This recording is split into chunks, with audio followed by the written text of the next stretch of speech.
Hello everyone, मैं हूं संदीप बुरा। आपने मेरी प्रीवियस वीडियो में देखा था कि मैंने आपको 3.4 एक्सरसाइज है जो वो कंप्लीट करवाई थी। उसमें हम पढ़ रहे थे एलिमिनेशन मेथड। मैं आपको एक बार रिवाइज करवा देता हूं कि अब तक हम थर्ड चैप्टर में 3 मेथड पढ़ चुके हैं। फर्स्ट हमने पढ़ा था ग्राफिकल मेथड, सेकेंड हमने पढ़ा था सब्स्टिट्यूशन मेथड, थर्ड हमने पढ़ा था एलिमिनेशन मेथड। और आज जो हम इस वीडियो में पढ़ने वाले हैं वो है क्रॉस मल्टीप्लिकेशन मेथड। अब ये क्रॉस मल्टीप्लिकेशन मेथड होता क्या है, कैसे हम इसकी हेल्प से पेयर ऑफ लीनियर इक्वेशंस के सॉल्यूशन फाइंड आउट करते हैं। तो आइए स्टार्ट करते हैं आज की ये वीडियो। अब क्रॉस मल्टीप्लिकेशन मेथड को समझने के लिए हमें एलिमिनेशन मेथड को एक बार दोबारा से फिर सोल्व करना होगा। तो देखिए यहाँ क्रॉस मल्टीप्लिकेशन मेथड को समझने के लिए मैंने दो लीनियर इक्वेशन सपोज की है। इनकी वैल्यू हम सबसे पहले एलिमिनेशन मेथड की हेल्प से निकालेंगे। अब आप ये सोच रहे होंगे कि एलिमिनेशन मेथड का क्या काम, जब आप बोल रहे हैं कि मैं तो यानी कि इस वीडियो में क्रॉस मल्टीप्लिकेशन मेथड करवाया जाएगा, लेकिन हम एलिमिनेशन मेथड को सीख के ही क्रॉस मल्टीप्लिकेशन मेथड तक जाएंगे कि कैसे हम एलिमिनेशन मेथड से क्रॉस मल्टीप्लिकेशन मेथड तक पहुंचते हैं। तो देखते हैं, स्टार्ट करते हैं। यहां से देखिए, इसको मैं इक्वेशन फर्स्ट एज्यूम कर लेता हूं, ये जो सेकंड है इसको मैं सेकंड इक्वेशन एज्यूम कर लेता हूं। अब यहां से देखिए, जब आप एलिमिनेशन मेथड आपने पढ़ा था तो आप क्या करते थे कि किसी भी एक वेरिएबल को एलिमिनेट करते थे। अब एलिमिनेट करने के लिए देखिए, यहाँ कोई भी जो वेरिएबल है उसके कोएफिशिएंट इक्वल नहीं दिख रहे। y का कोएफिशिएंट 4 है, यहाँ 5 है, तो हम y को यहाँ से एलिमिनेट करते हैं। अब y को एलिमिनेट करने के लिए हमें क्या करना पड़ेगा, यानी कि इक्वेशन 1 को 5 से मल्टीप्लाई और इक्वेशन 2 को 4 से मल्टीप्लाई। तो हम लिखेंगे multiplying equation 1 by 5 and equation 2 by 4। बिल्कुल ध्यान से समझे इसको, 4 से आप मल्टीप्लाई करोगे तो इक्वेशन 1 को हम किससे मल्टीप्लाई कर रहे हैं, 5 से, तो इसको हम ये लिख सकते हैं 2 इंटू 5x, उसके बाद प्लस में 4 इंटू 5y। अब ये इक्वल टू 16 है। अगर आप इसको इस टाइप से भी लिख सकते हैं कि -16 - 21 इक्वल टू 0। अब ये ऐसा मैंने क्यों लिखा, मैं इसका भी आपको रीजन बताऊंगा कि ताकि एक जनरल फॉर्म में लिखी जाए, यानी कि a1x b1y plus c1 equal to 0। अब यहां से देखिए, अब ये 16 की भी मल्टीप्लाई किसके साथ होगी, 5 के साथ, तो माइनस में 16 इंटू 5। अब राइट साइड में हम 0 ही रख लेते हैं, यानी कि हमें ना मल्टीप्लाई करना पड़े राइट साइड में, ना एडिशन सब्ट्रैक्शन कुछ भी ना हो, इसको 0 ही रहने दो एज इट इज। अब इसी तरह इक्वेशन 2 को 4 से मल्टीप्लाई करोगे तो यहां वैल्यू आएगी 3 into 4x plus 5 into 4y, और यहां से -21 इंटू में क्या आएगा 4 इक्वल टू 0। हम सपोज कर लेते हैं ये थर्ड इक्वेशन आई है, ये इक्वेशन 4 आई है। अब एक वेरिएबल को रिमूव करने के लिए हमें इनको सब्ट्रैक्ट करना पड़ेगा क्योंकि ये सेम कोएफिशिएंट हो गए। तो आप एक लाइन लिखोगे, सब्ट्रैक्टिंग इक्वेशन 4 फ्रॉम इक्वेशन 3, यानी कि हम फोर्थ इक्वेशन को थर्ड इक्वेशन में से माइनस कर देते हैं। अब ये वैल्यू क्या होगी, नेगेटिव, यानी कि जो पॉजिटिव है वो नेगेटिव, जो नेगेटिव है वो पॉजिटिव, साइन चेंज हो जाते हैं जब आप माइनस करते हैं। ये भी नेगेटिव और ये क्या हो गया पॉजिटिव। अब y वाली वैल्यू तो क्या होगी, कैंसिल। अब आप ये भी सोच रहे होंगे कि सर आपने 2 इंटू 5 क्यों लिखा, आप सीधा 10 लिख सकते थे। 3 इंटू 4 क्यों लिखा, आप सीधा 12 लिख सकते थे। तो क्रॉस मल्टीप्लिकेशन मेथड को समझने के लिए हम इसको एज इट इज रखते हैं। आगे आपको समझ में आएगा कि ये मल्टीप्लाई क्यों नहीं की गई, इसकी वैल्यू क्या है और ये क्यों नहीं लिखी गई। तो लास्ट तक आप देखिए इसको। अब यहां से देखिए x और x है, इनके जो कोएफिशिएंट है उसको हमने माइनस करना है, यानी कि 2 इंटू 5 में से आप माइनस करोगे 3 इंटू 4, और इन सभी के साथ वेरिएबल क्या है x। अब यहां से देखें ये क्या है, माइनस में 16 इंटू 5 इनकी मल्टीप्लाई है, और प्लस में क्या है 21 इंटू 4 इक्वल टू क्या है 0। अब इनको तो किसी से मल्टीप्लाई करें तो 0 ही रहेगा, ऐड करोगे तो क्या रहेगा 0। इसी वजह से मैंने राइट साइड में क्या ले लिया था, 0 ले लिया था। अब यहां से देखिए ये एज इट इज लिखे 2 इंटू 5 माइनस में 3 इंटू 4, और यहां है x। अब ये जो कॉन्स्टेंट वैल्यू है इसको राइट साइड में लेके जाए आप, ये जो नेगेटिव है ये क्या हो जाएगा पॉजिटिव, और जो पॉजिटिव है वो नेगेटिव, यानी कि इसको हम लिख सकते हैं 16 इंटू 5 और माइनस में क्या होगा 21 इंटू में 4। तो यहां से x की वैल्यू निकालते हैं, x इक्वल टू यहां हम लिखेंगे 16 into 5 as it is minus 21 into 4।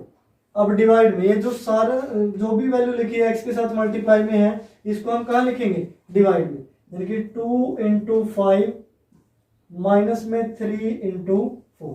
तो ये हमने एक्स की वैल्यू निकाल ली। अब इसको एक स्केयर बॉक्स में रख लेते हैं। इसको हमने स्केयर बॉक्स में रखा। अब स्केयर बॉक्स में रखने का रीजन है ताकि आप इस पे फोकस कर पाए। इसी तरह हम y की वैल्यू निकालते हैं। अब अगर आपको x की वैल्यू निकालनी थी तो आपने किसको एलिमिनेट किया? y को। अगर आप y की वैल्यू निकालेंगे तो एक तो ऑप्शन ये है कि x की वैल्यू किसी भी इक्वेशन में पुट कर दें, तो x की वैल्यू हमने इस टाइप से लिखी है कि इसको चेंज ना करना पड़े, तो हम सीधा y को ही एलिमिनेट कर देते हैं, और ताकि x को एलिमिनेट कर देते हैं ताकि जो y की वैल्यू है वो भी इसी फॉर्म में आए जैसे हमने x की वैल्यू लिखी है। तो अब यहां से देखिए x को एलिमिनेट करने के लिए हमें क्या करना पड़ेगा? इक्वेशन 1 को किससे मल्टीप्लाई करनी पड़ेगी? 3 से, और इक्वेशन 2 को 2 से। तो हम यहां लिखेंगे, राइट साइड में लिख रहा हूं मैं, multiplying equation 1 by 3 and equation 2 by 2, इसको 2 से मल्टीप्लाई करोगे। तो 1 को किससे मल्टीप्लाई करना आपने? 3 के साथ। तो हम यहां क्या लिखेंगे? 2 इंटू में 3x, उसके बाद है प्लस 4 इंटू में 3y, उसके बाद है माइनस 16 इंटू में क्या है? 3 इक्वल टू 0 है। 0 को आप किसी से मल्टीप्लाई करें वो क्या रहेगा? 0। अब सेकंड इक्वेशन को किससे मल्टीप्लाई करोगे? 2 से। तो 2 इंटू 3, यहां हम लिखेंगे 3 इंटू 2, बात तो एक ही है, हम 2 से मल्टीप्लाई कर रहे हैं। उसके बाद 5 इंटू 2 प्लस में, और ये वैल्यू, उसके बाद माइनस में 21 इंटू में 2, राइट साइड में क्या है? 0। अब ये दो इक्वेशन आ गया, फर्स्ट सेकंड थर्ड फोर्थ हम मान चुके हैं। इसको इक्वेशन 6 लिख लीजिए, इसको इक्वेशन 7 लिख लीजिए। अब सेम वही करेंगे, यानी कि आप एक लाइन लिखेंगे, सब्ट्रैक्टिंग इक्वेशन 7 फ्रॉम इक्वेशन 6, तो आप इसको माइनस कर दीजिए।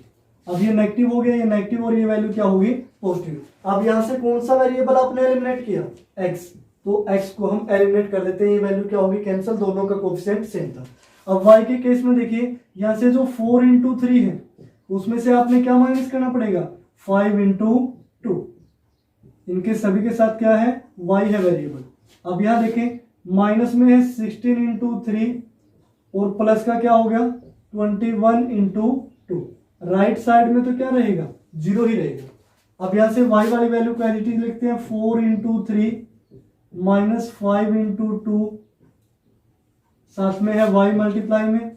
अब ये जो कांस्टेंट टर्म है, इनको अगर हम राइट साइड लेके जाए तो इनके सिंबल चेंज हो जाएंगे, यानी कि प्लस का 16 इंटू 3, और ये क्या हो गया? माइनस में 21 इंटू 2। अब यहां से इसी तरह y की वैल्यू निकालते हैं, तो y इज इक्वल टू, ये as it is 16 into 3 minus 21 into 2, divide में है 4 इंटू 3 माइनस में 5 इंटू 2। ठीक है, ये y की वैल्यू आई है, इसको भी हम स्केयर बॉक्स में रख लेते हैं ताकि आप फोकस कर पाए x और y की वैल्यू पे। अब हम x और y की वैल्यू निकाल चुके हैं, तो हम इसको थोड़ा रफ कर देते हैं। जो बाकी सारी वैल्यू निकाली है, अगर आप स्क्रीनशॉट लेना चाहें तो वीडियो पॉज कीजिए, इसका स्क्रीनशॉट ले सकते हैं। मैं जो ऊपर वाली ये जो सारा लिखा है मैं इसको एक बार रफ कर देता हूं, सिर्फ x और y की वैल्यू को एज इट इज रहने देते हैं। अब यहां से देखें, अब देखो ये जो इक्वेशन 1 और 2 थी ये जनरल फॉर्म में लिखी गई थी। अगर मैं इक्वेशन 1 को कंपेयर करता हूं, कंपेयर इक्वेशन 1 विद किस इक्वेशन के साथ कंपेयर करोगे? a1x plus b1y plus c1 equal to 0। अगर मैं इस जनरल फॉर्म से इसको कंपेयर करूं तो यहां से हमें क्या मिलता है? देन वी गेट, जो a1 की वैल्यू आएगी वो क्या आएगी? 2, b1 की वैल्यू 4, और c1 की वैल्यू क्या आएगी? माइनस 16। इसी तरह हम इस सेकंड इक्वेशन को कंपेयर करते हैं, कंपेयर इक्वेशन सेकंड वही। अब सेकंड इक्वेशन है तो ये जो इनके कांस्टेंट है इनकी वैल्यू चेंज कर लेते हैं। a1 b1 तो लिखेंगे नहीं, यहाँ लिखेंगे हम a2x plus b2y plus c2 equal to 0। Then we get, अब हमें a2 की वैल्यू क्या मिलेगी सेकंड इक्वेशन में से 3, b2 की वैल्यू क्या मिलेगी 5 यानी कि जो y का कोएफिशिएंट है। इसी तरह c2 की वैल्यू हमें क्या मिली -21। अब ये जो x और y की वैल्यू आई थी इसमें हम इसको रख देते हैं x इक्वल टू, अब 16 देखें किसकी वैल्यू है, यहां से देखें c1 की वैल्यू क्या है -16, तो हम 16 की जगह क्या लिख सकते हैं माइनस में c1 लिख सकते हैं। तो हम 16 की जगह हम यहाँ लिखेंगे माइनस का c1, इनटू में क्या है 5 किसकी वैल्यू है b2 की, यानी कि ये क्या हो गया b2 हो गया। माइनस में या फिर ब्रैकेट लगाने की जरूरत नहीं, इसको एज इट इज भी लिख सकते हो आप। माइनस में 21 इंटू 4, अब 21 किसकी वैल्यू, देखिए c2 की वैल्यू माइनस का 21 है, तो 21 की जगह आप क्या लिख सकते हो माइनस का c2। अब हम यहाँ लिखेंगे माइनस c2। 4 किसकी वैल्यू है b1 की, अब यहाँ हमने लिखा b1। डिवाइड में है, स्केयर को भी रिमूव कर लीजिए ताकि आपको ये ना लिखे कि ऊपर भी डिवाइड नीचे भी डिवाइड, दो जगह दिख रहे हैं। तो अब 2 इंटू 5 है, 2 और 5 किसकी वैल्यू है ध्यान से देखें, a1 की वैल्यू क्या थी 2, तो इसको हम लिखेंगे a1 इंटू में 5 किसकी वैल्यू है b2 की, ये तो आया b2। उसके बाद क्या था माइनस 3 और 4, और देख लीजिए 3 a2 की वैल्यू है और 4 b1 की, तो हम यहाँ लिखेंगे a2 b1, यानी कि जो x की वैल्यू है उसको हमने किस फॉर्म में लिख दिया, ये कांस्टेंट की फॉर्म में लिख दिया a1 a2 b1 b2 इस टाइप से। अब यहाँ से देखें ये नेगेटिव है, ये नेगेटिव वैल्यू क्या होगी पॉजिटिव, तो इसको हम क्या लिख सकते हैं प्लस। अब मैं दोबारा से x की वैल्यू को यहाँ एक साइड में लिख लेता हूं, x इज इक्वल टू, अब ये c2 b1 है, हम इसको क्या लिखेंगे b1 c2, ये जो नेगेटिव वैल्यू है इसको हम क्या लिखेंगे माइनस में c1 b2, डिवाइड में ये as it is a1 b2 minus a2 b1, यानी कि ये जो वैल्यू यहां लिखी थी मैंने ऊपर लिख लिया इसको। अब उसके बाद देखिए इसी तरह y को हम लिखते हैं y is equal to 16 into 3, अब 16 किसकी वैल्यू है यहां से देखिए c1 is equal to minus 16, तो 16 किसकी वैल्यू होगी माइनस c1 की, यानी कि माइनस c1 इंटू में क्या है 3 किसकी वैल्यू है यहां देखिए ध्यान से a2 की वैल्यू है, तो इसको हम क्या लिखेंगे a2। उसके बाद माइनस में ब्रैकेट 21 की जगह हम क्या लिख सकते हैं c2 is equal to 21, then c2 is equal to minus 21, तो 21 की जगह हम क्या लिखेंगे माइनस में c2, और 2 किसकी वैल्यू है a1 की। उसके बाद देखिए जो नीचे वैल्यू है 4 इंटू 3 माइनस में 5 इंटू 2, अब 4 इंटू 3 ये किसकी वैल्यू थी 4 इंटू 3 4 3, ये देखो यहाँ 3 4 लिखा था तो 4 3 सेम एज इट इज है, 4 की जगह हम लिखेंगे यहाँ b1, 4 की जगह b1 और 3 की जगह हम लिखेंगे a2, ये हो गया a2। उसके बाद माइनस 5 और 2 है, 5 की जगह b2 और a1 2 की जगह, यानी कि b2 a1। अब यहां से देखिए ये नेगेटिव क्या हो गया पॉजिटिव, इसको पहले लिख लेते हैं c2 a1 माइनस में c1 a2, डिवाइड में क्या है b1 a2 minus b2 a1, ये किसकी वैल्यू आई y की। अब x और y की वैल्यू में क्या डिफरेंस है, यहां था a1 minus a1 b2 minus a2 b1, और यहाँ क्या है a1 b2 ये माइनस का है और ये जो b1 a2 है ये क्या है प्लस का है। तो अब हम इनमें से किसी एक में से नेगेटिव कॉमन ले लेते हैं, अगर हम y में से ऊपर से नेगेटिव कॉमन लें तो वैल्यू क्या आएगी, ये तो प्लस का हो गया c1 a2 माइनस का c2 a1, और वो जो आपने नेगेटिव यहाँ बाहर कॉमन लिया है नेगेटिव उसकी मल्टीप्लाई डेनोमिनेटर के साथ कर लीजिए। आप डेनोमिनेटर के साथ मल्टीप्लाई करोगे तो ये क्या हो गया पॉजिटिव, यानी कि a1 b2 माइनस में b1 a2, तब आप इसको इस टाइप से लिख सकते हैं। ये y की वैल्यू हमने लिखी। अब इतना आपको समझ में आया। अब उसके बाद आगे बढ़ते हैं, हम सिर्फ x और y की वैल्यू को छोड़ देते हैं, बाकी रफ कर देते हैं। अब यहां से देखें, ये x की वैल्यू है। अब ये जो न्यूमरेटर में वैल्यू लिखी है, ये राइट साइड में क्या है, मल्टीप्लाई में है। जब आप इसको लेफ्ट साइड में लेके आओगे तो ये क्या आएगी, डिवाइड में। यानी कि यहां से हम इसको आगे लिख रहे हैं x डिवाइड में, ये कंप्लीट वैल्यू आएगी b1 c2 minus c1 b2 equal to, यहाँ पे क्या रह गया 1 और डिवाइड में a1 b2 minus a2 b1। ठीक है, अब ये x बाय ये जो भी वैल्यू लिखी है किसके इक्वल आ गई, 1 डिवाइड में a1 b2 minus a2 b1। अब हम इसको इक्वेशन स्टार एज्यूम कर लेते हैं। क्या है ये, इक्वेशन स्टार है, क्योंकि तो नेमिंग तो हम बहुत लिख चुके हैं। सेम इसी तरह यहां से देखिए, जो y की वैल्यू थी, इसको थोड़ा अलग से लिखते हैं, y इज इक्वल टू,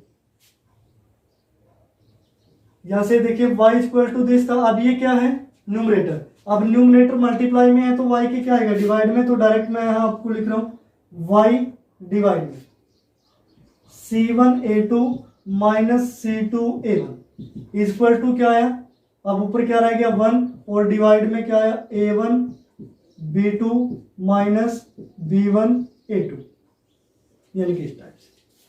अब ये जो इक्वेशन आई है, ये ऊपर जो लिखी है, इसको हम हैज इक्वेशन एज्यूम कर लेते हैं।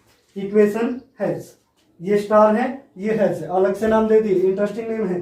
अब दोनों में देखें, जो x डिवाइड में समथिंग है उसकी वैल्यू क्या आ रही है, 1 डिवाइड में a1 b2 minus a2 b1, और y बाय समथिंग की वैल्यू क्या आ रही है, इसके इक्वल, यानी कि ये दोनों क्या है, सेम है। तो हम यहां से क्या लिख सकते हैं, अब इस ऊपर वाले को मैं रफ कर देता हूं। यहां से एक ही क्वेश्चन से आपको कंप्लीट मेथड समझाया जाएगा कि किस टाइप से हम क्रॉस मल्टीप्लिकेशन लिखते हैं। अब हम लिखेंगे by equation star and equation has. दोनों इक्वेशन से हम क्या लिख सकते हैं कि जो x बाय में b1 c2 है माइनस c1 b2 है, साथ के साथ आपको लिखते जाना है, रफ कॉपी साथ रखें, चीजों को समझे उसके बाद लिखें। ये किसके इक्वल होगा, y डिवाइड में c1a2 माइनस c2a1, और ये दोनों वैल्यू किसके इक्वल है, यानी कि 1 डिवाइड में a1 b2 minus b1 a2। अब देखिए, स्टार और हैज इक्वेशन से ये रिजल्ट हमने लिखा। अब एक बार और इसको नोट करें। अब ये जो x और y की वैल्यू हमने निकाली थी, ये x की वैल्यू है, ये y की वैल्यू है। अब इसमें दो केस हो सकते हैं, जो ये x के डिवाइड में लिखा है a1 b2 a2 b1। अब यहां से दो केस होंगे, मैं केस 1 यहां आपको लिख के दे रहा हूं, केस 1। अब ये जो x की वैल्यू हमने निकाली है, हो सकता है कि जो a1 b2 minus a2 b1 है, इसकी वैल्यू नॉट इक्वल टू 0 है। ये इससे अलग है बिल्कुल। या तो इस डिनोमिनेटर की वैल्यू क्या आएगी, नॉट इक्वल टू 0, या फिर ये वैल्यू क्या आएगी 0।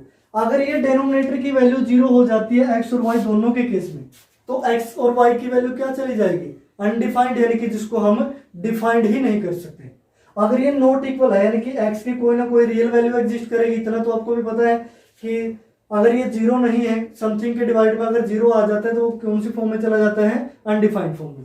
यानी कि इसकी वैल्यू अगर नॉट इक्वल टू 0 है, this means x and y has a unique solution. Unique solution यानी कि अगर इसकी वैल्यू नॉट इक्वल टू 0 है तो x और y के क्या होंगे, यूनिक सॉल्यूशन होंगे, या एक्स वाई लिख लीजिए, या फिर linear equations, then linear equations has unique solution, यानी कि उनका क्या होगा, एक यूनिक सॉल्यूशन होगा, एक बिल्कुल अलग ही वैल्यू होगी, x की भी वैल्यू एग्जिस्ट करेगी, y की भी। लेकिन अगर ये वैल्यू 0 हो जाती है, दूसरा केस मैं आपको बताता हूं, यही लिख लेते हैं, केस 2। अब केस 2 में क्या होगा कि हो सकता है कि इक्वल टू 0 आ जाए, यानी कि a1 b2 minus a2 b1 की वैल्यू क्या आ गई, 0 आ गई। अगर ये 0 है this means A1B2 equal to क्या होगा A2B1 के। अब यहां से मैं इसको यहां लिख देता हूं, अगर ये दोनों इक्वल है तो A2 को यहां डिवाइड में लेके आए, यानी कि A1/A2 इक्वल टू B2 को यहां डिवाइड में लेके जाए, B1 बाय क्या हो जाएगा B2। अगर सेकंड केस होता है, अगर फर्स्ट केस होता है तो इन इक्वेशंस का क्या होगा, एक यूनिक सॉल्यूशन होगा। अगर सेकंड केस हो गया तो ये दोनों रेशो आपस में क्या होंगे, इक्वल। अब ये दोनों रेशो आप ये बताइए कि कौन सी लाइन की इक्वेशन में इक्वल होते हैं, पैरेलल में, इंटरसेक्शन लाइन में, या फिर कोइंसिडेंट लाइन में। अगर वो इंटरसेक्टिंग लाइन है तो उसकी तो पहली कंडीशन ये है कि ये नॉट इक्वल ना हो, यानी कि इंटरसेक्टिंग तो है नहीं। अब ये पैरेलल लाइन के केस में भी सेम होता है और कोइंसिडेंट लाइन की से कंडीशन में भी ये क्या रहता है, सेम, यानी कि ये जो रेशो है। अब हो सकता है कि ये जो इक्वेशन है ये पैरेलल लाइन की हो या फिर ये कोइंसिडेंट लाइन की हो। यानी कि केस 1 हमें क्या कहता था कि एक यूनिक सॉल्यूशन होगा अगर ये नॉट इक्वल टू 0 है। अब केस 2 क्या कहता है, अगर इसकी वैल्यू 0 है, दिस मीन्स या तो उसका कोई भी सॉल्यूशन नहीं होगा क्योंकि अगर वो पैरेलल लाइन हुई तो, या फिर उसके बहुत सारे सॉल्यूशन होंगे। यानी कि केस 2 में हमने क्या पढ़ा कि या तो उसका कोई भी सॉल्यूशन नहीं होगा, नो सॉल्यूशन, या फिर उसके बहुत सारे सॉल्यूशन होंगे। वो किस पे डिपेंड करते हैं, C1/C2 की वैल्यू पे। यानी कि जो C1/C2 की वैल्यू है, अगर ये इसी के इक्वल आ जाती है, दिस मीन्स वो क्या होगी, कोइंसिडेंट लाइन, बहुत सारे सॉल्यूशन होंगे। अगर यहाँ वो नॉट इक्वल आ जाती है C1/C2, यानी कि वो कोई भी सॉल्यूशन नहीं होगा। तो यहां से 2 केस आए थे, तो इनको मैंने आपको बताया, इनको भी ध्यान से पढ़े आप। उसके बाद हम ये एक्स वाई और यहां तक वैल्यू तक पहुंच चुके थे इक्वेशन स्टार और हैश से। अब देखिए किसी भी लीनियर इक्वेशन के पेयर को आप इस टाइप से लिख सकते हैं कि एक्स डिवाइड में ये जो कांस्टेंट है इनकी फॉर्म में, यानी कि A1 A2 B1 B2 C1 C2 की अगर आपको वैल्यू पता है तो x डिवाइड में समथिंग, y डिवाइड में समथिंग और 1 डिवाइड में समथिंग आप यहां लिख सकते हैं। लेकिन इसको हम याद कैसे करें, इसको याद करने का तरीका क्या है, अब मैं इसको रफ कर देता हूं। अब यही आपका क्या है, क्रॉस मल्टीप्लिकेशन मेथड है, जो ये इक्वेशन स्टार और हैच से लिखा गया है। ये ध्यान रखें, इक्वेशन स्टार और हैच से जो वैल्यू लिखी गई है यही क्या है आपका cross multiplication method, cross multiplication method.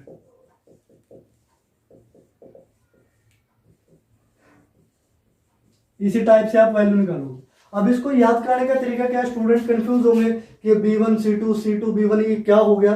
तो उसके लिए हम क्या लिखते हैं, 2 ही वेरिएबल होते हैं x और y, और इसकी जगह क्या लिखिए, ये क्या है 1, इसको एज इट इज लिख लेते हैं, यानी कि जो न्यूमरेटर है x y 1। अब ये सिर्फ आपको याद करवाने का तरीका है, क्रॉस मल्टीप्लिकेशन यहां तक कंप्लीट हुआ मेथड ये जो। अब यहां क्या लिखेंगे, b, इसके बीच में c, आगे a, फिर दोबारा से फिर b लिखेंगे, B C A B। अब नीचे फिर दोबारा से B C A B। अब जो फर्स्ट लाइन में लिखी आपने उसके साथ 1 1 लगा दीजिए, जो सेकंड लाइन में लिखा है उसके साथ 2 2 लगा दीजिए, ठीक है। अब यहां देखें B1 C2 और C1 B2, यानी कि x के डिवाइड में क्या लिखा है B1 C2, यानी कि B1 C2 में से आपने क्या माइनस करना है B2 C1। उसके बाद y के डिवाइड में आपने क्या माइनस करना है C1 A2 minus C2 A1। ध्यान से देखते रहिए, ये x के डिवाइड में, ये y के डिवाइड में। अब 1 के डिवाइड में क्या होगा A1 B2 minus A2 B1, ये किसके साथ जाएगा 1 1 के साथ, A1 B2 minus A2 B1। अब ये है आपके याद करने का तरीका कि आप पहले x y z लिखें, x के बाहर B1, उसके बाद C1 A1 B1, यानी कि B C A B। इस टाइप से लिखें कि एक x से बाहर हो, एक इनके बीच में हो, एक y और 1 के बीच में, एक 1 से बाहर हो। B C A B 2 बार ले लीजिए, फर्स्ट के साथ 1 1, सेकंड के साथ 2 2 आप लगा दीजिए, और उसके बाद देखिए B1 C2 माइनस, इस टाइप से मैंने ये एरो के डायग्राम बनाए हैं। तो आप इस टाइप से क्रॉस मल्टीप्लिकेशन मेथड से वैल्यू निकाल सकते हो x y दोनों की। तो ये था आपका क्रॉस मल्टीप्लिकेशन मेथड का प्रूफ कि ये कैसे काम करता है। एलिमिनेशन मेथड की हेल्प से हम कहां गए, क्रॉस मल्टीप्लिकेशन मेथड से। आइए अब हम एक क्वेश्चन करते हैं इसी मेथड की हेल्प से। ये जो मेथड बोर्ड पे लिखा है एज इट इज, इसी की हेल्प से हम एक क्वेश्चन को सोल्व करेंगे, डायरेक्ट हम वैल्यू पुट करेंगे। उसके बाद देखिए मैंने स्टेटमेंट लिखी है, सेम एज इट इज हम इसी मेथड से इसको सोल्व करेंगे, क्रॉस मल्टीप्लिकेशन मेथड से। अब यहां से देखिए क्रॉस मल्टीप्लिकेशन मेथड से वैल्यू निकालने के लिए हमें इन सभी कांस्टेंट टर्म की वैल्यू चाहिए, जो a1 a2 b1 b2 ये सारी वैल्यू लिखी है, इनकी हमें वैल्यू चाहिए। तो हम जो फर्स्ट इक्वेशन है उसको कंपेयर करेंगे, इसको हम एज्यूम कर लेते हैं फर्स्ट, इसको सेकंड। अब ये इक्वल टू 8 इक्वल टू 9 लिखा है, तब आप क्या करेंगे, राइट साइड में हमेशा क्या रखेंगे, 0। राइट साइड में वैल्यू क्या रखनी है आपने, 0। अब ये फर्स्ट ये सेकंड। कंपेयर इक्वेशन 1 विद, किसके साथ कंपेयर करोगे, a1x b1y plus c1 equal to 0। Then we get a1 equal to 2, b1 equal to 3, c1 equal to -8। इसी तरह same as it is compare equation 2 with, किसके साथ compare करेंगे, a2x b2y plus c2 equal to 0। Then we get, सारे point आप लिखें, हमें क्या मिला, जो a2 की वैल्यू है वो क्या आई, 1, b2 की वैल्यू है वो क्या आई, 4, और c2 की वैल्यू है वो क्या आई, -9। अब हम यहां लिखेंगे according to cross multiplication method.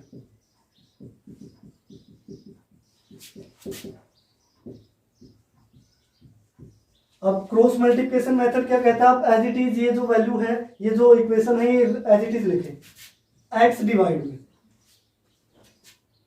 अब या तो आप डायरेक्ट वैल्यू लिख सकते हैं, या फिर आप इस टाइप से इसको लिख सकते हैं कि यहां आप x लिखिए, यहां y और यहां 1। अब यहां क्या था, b c a b, यानी कि यहां से देखिए b1 की वैल्यू यहां लिखिए, b1 की वैल्यू क्या है 3, और नीचे क्या था b2 की वैल्यू 4। उसके बाद c1 c2 की वैल्यू, c1 की वैल्यू क्या है -8 और -9, तो इनके बीच में लिखेंगे -8 -9। y के साथ क्या वैल्यू, यहां वैल्यू क्या आएगी, y और 1 के बीच में a1 a2 की, a1 a2 यानी कि 2 और 1।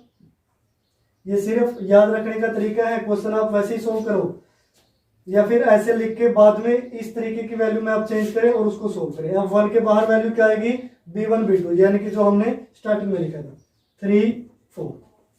अब आप यहां से क्या लिखेंगे, x के डिवाइड में वैल्यू क्या आएगी, 3 इंटू -9 यानी कि -27, माइनस करना आपने 4 इंटू -8 यानी कि -32, यानी कि माइनस में -32 इक्वल टू होगा y डिवाइड में। अब y के डिवाइड में देखिए -8, और उसमें से क्या माइनस करना आपने, -8 लिख लेते हैं, माइनस करोगे -9 इंटू 2 -18 इक्वल टू 1 के डिवाइड में। 1 के डिवाइड में वैल्यू आएगी 2 इंटू 4 8, और माइनस में 3 8 -3। तो यहां से जो वैल्यू आई x डिवाइड में, माइनस का 27 प्लस का 32, तो वैल्यू क्या आएगी 5 इक्वल टू y के डिवाइड में माइनस माइनस प्लस यानी कि -8 और +18 10 इक्वल टू 1/8 - 3 5। अब एक बार तो आप इसको x/5 की जो वैल्यू है इसको यहां लिख लेते हैं, x/5 की वैल्यू को आप किसके इक्वल लेंगे, 1/5 के, तो एक कैंसिल, x की वैल्यू हमें क्या मिली 1। सेम इसी तरह जो y/10 इक्वल टू क्या है 1/5। अब ये जो सेकंड पेयर है इससे हमें क्या मिला, y इक्वल टू, ये 2 पे कैंसिल होगा, 2 की मल्टीप्लाई यानी कि y इक्वल टू 2। यानी कि इस तरीके से हम x और y की वैल्यू निकाल सकते हैं बाय क्रॉस मल्टीप्लिकेशन मेथड। आप क्रॉस मल्टीप्लिकेशन मेथड में आप कंप्लीट लिखोगे, पहले कंपैरिजन करके वेरिएबल की ये जो कांस्टेंट की वैल्यू आप लिखोगे a1 b1 c1 a2 b2 c2, उसके बाद इस तरीके का ग्राफ बनाओगे, ये जो हमने बनाया एज इट इज, उसके बाद ये वैल्यू आप लिखेंगे, उसके बाद आप इनकी जगह वैल्यू पुट करेंगे, फिर मल्टीप्लाई और लास्ट तक सॉल्यूशन। तो इस टाइप से आप क्रॉस मल्टीप्लिकेशन मेथड से x और y की वैल्यू निकाल सकते हैं। तो ये हमारा कंप्लीट हुआ क्रॉस मल्टीप्लिकेशन मेथड का इंट्रोडक्शन। नेक्स्ट वीडियो में हम करेंगे एक्सरसाइज। तब तक आपका काम क्या है कि जो पिछले एक्सरसाइज जो की इक्वेशन है उनको हम एलिमिनेशन मेथड से सोल्व कर रहे थे, अब पिछले एक्सरसाइज की 4 इक्वेशन उठाइए, यानी कि pair of linear equation 4 question उठाइए और उन्हीं क्वेश्चनों को क्रॉस मल्टीप्लिकेशन मेथड से सोल्व कीजिए, तो आपकी जो एक्सरसाइज 3.5 है वो वैसे ही हो जाएगी, क्योंकि सारे क्वेश्चन एज इट इज है, बस स्टेटमेंट से आप इक्वेशनों को फॉर्म करो और फिर जो भी मेथड बोला है उसी से आप सोल्व कर दें। तो आज की वीडियो में फिलहाल इतना ही, नेक्स्ट वीडियो में हम डिस्कस करेंगे एक्सरसाइज 3.5। Thank you.